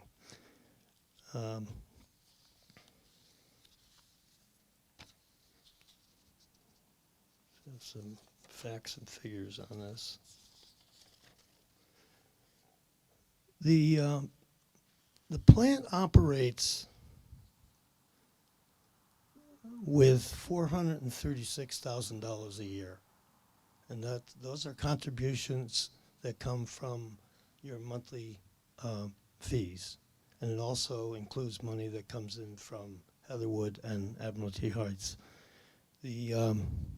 As I said, the plant is running very smooth, and I think we're in very good shape. And in the coming years, this year, we are in the process of getting RFPs for some of the construction work. And I think maybe between this year and next year, we'll be able to complete all of the recommendations that are made by the study. And that's all I want to say about the treatment plant. As treasurer of the Kingsway Trust, which is an interesting job, I couldn't do it without our very apt management. We rely on them to carry out all the things that we review and vote on, and we look to our management to make sure that we get the best bids and the best contractors for the money. Our annual budget is $1.1 million, and that money has to be spread over the operation of our 6 buildings, which include the meeting house, the social center, the clubhouse. We have a golf maintenance building that is part of the golf operation, and we have the treatment plant, and then of course we have our little gatehouse, which we just finished renovating.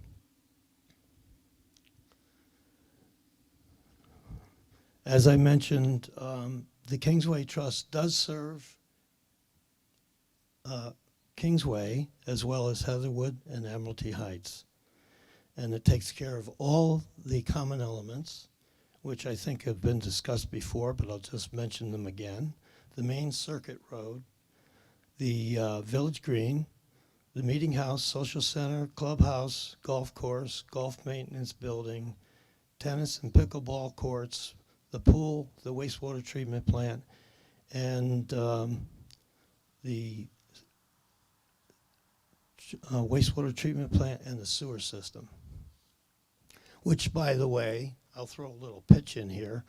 We're trying to keep the plant running as smoothly as possible, and we'd appreciate that that residents do not throw any kinds of rags or wipies down into the sewer because it has a tendency to clog up the treatment plant, and we don't want to do that. Okay.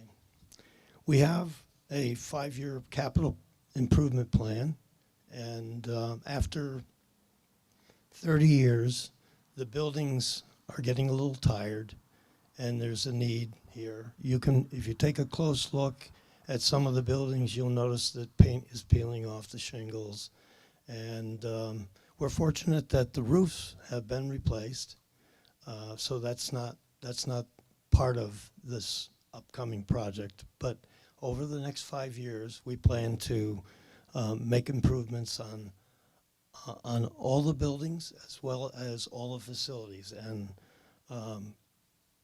we also take in about $120,000 that is set aside for regular recurring emergencies. It goes into a reserve fund, and things that need to be replaced from time to time, we use that money as well.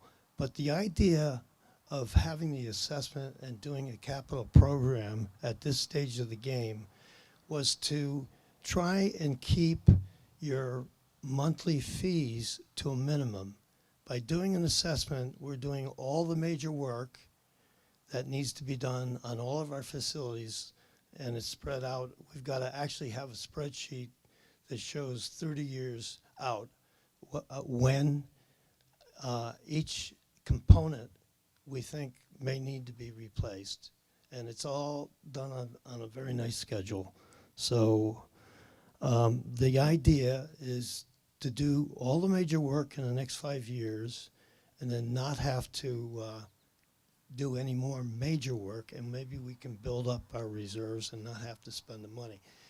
Last year, to give you an example, before we got the assessment money in 2020, we would take in $120,000 and put it in reserves, and at the end of the year, we'd have no money left because we had to use it for things that need to be replaced or repaired or broke or what have you.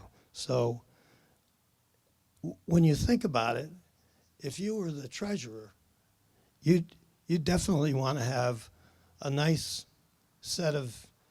pile of reserves that we only need for emergencies or for an occasional issue here or there. And you wouldn't want to see those reserves go from a large pot down to zero in 1 year.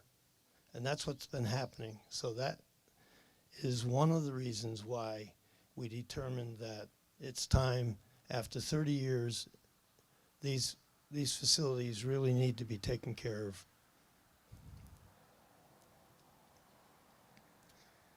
Okay.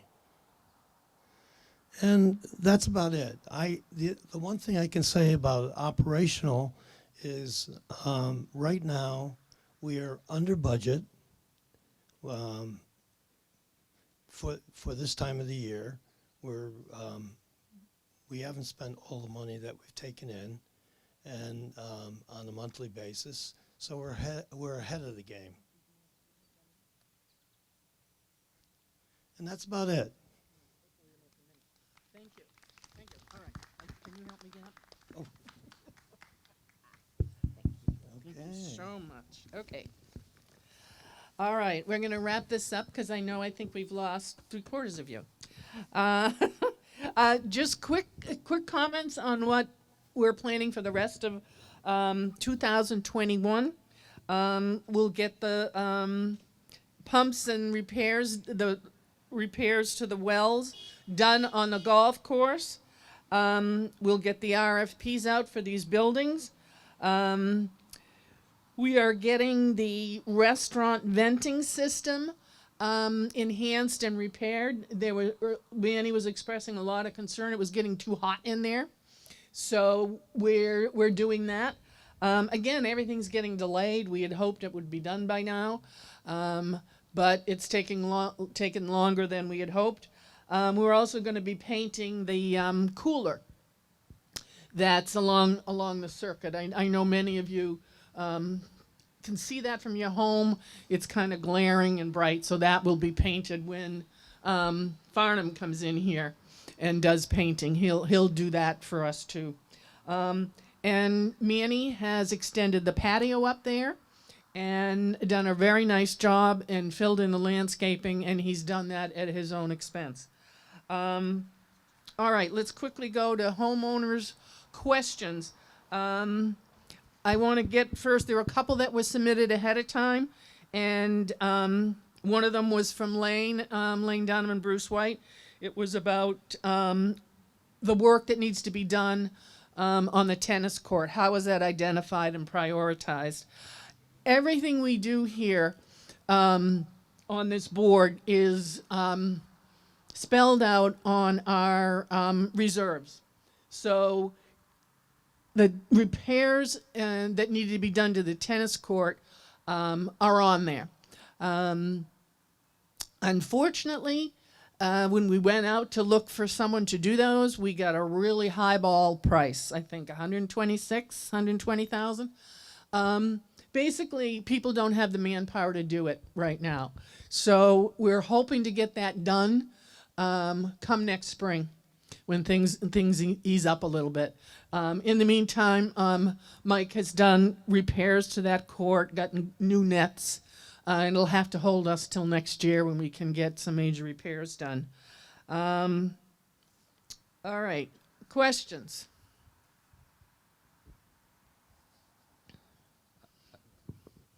I have one here. Barbara? Yeah, hold on, we got Donna over here. Donna Hirschberg, 27 Forest Gate. Is there any possibility of doing another pickleball court? Because it's such a huge growing sport. And it's been done in the past by one of our people here. I know. I don't know. We can find Pete another lot. Are we utilizing all the tennis courts? Oh, yes. We're not gonna take away tennis courts from people. But let Pete, he's the pro. There's not need for any more pickleball courts at this time, but I believe there will be a time. And I have plans.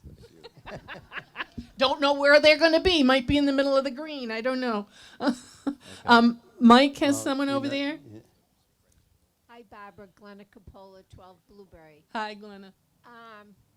We have the most beautiful place to eat in our restaurant. Can you hear me now?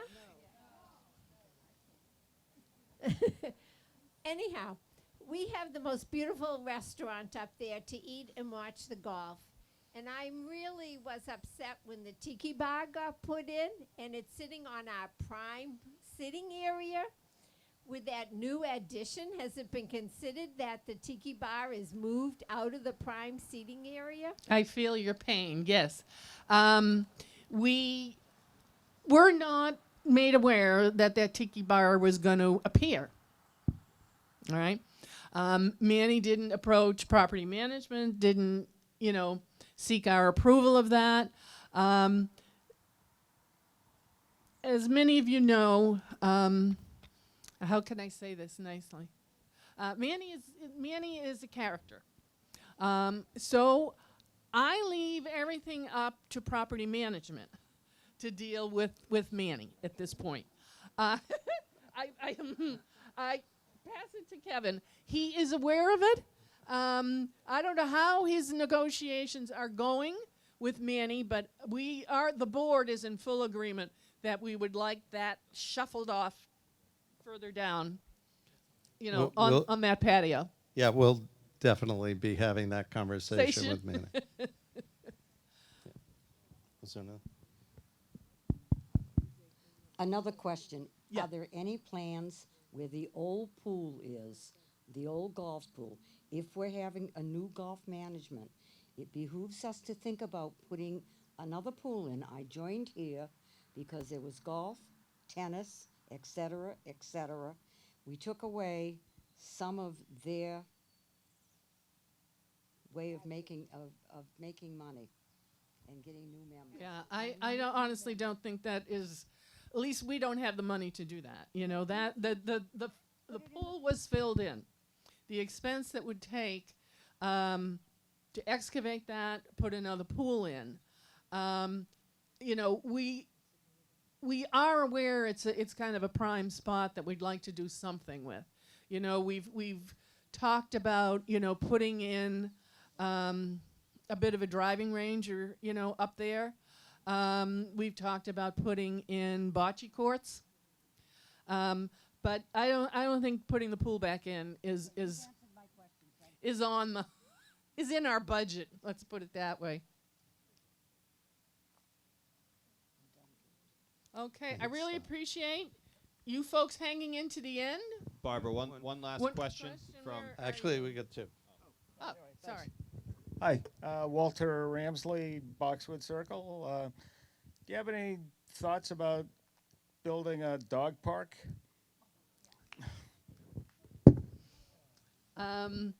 Yes, I would love to have a dog park. I mean, I don't have a dog. I do. I do. A lot of us do. A lot of us have dogs. Actually, it was one of the things we had asked Green Plague, this golf consulting company, to give us some suggestions on, and I think that fell by the wayside. Just to try to identify a spot where we could put something like that in.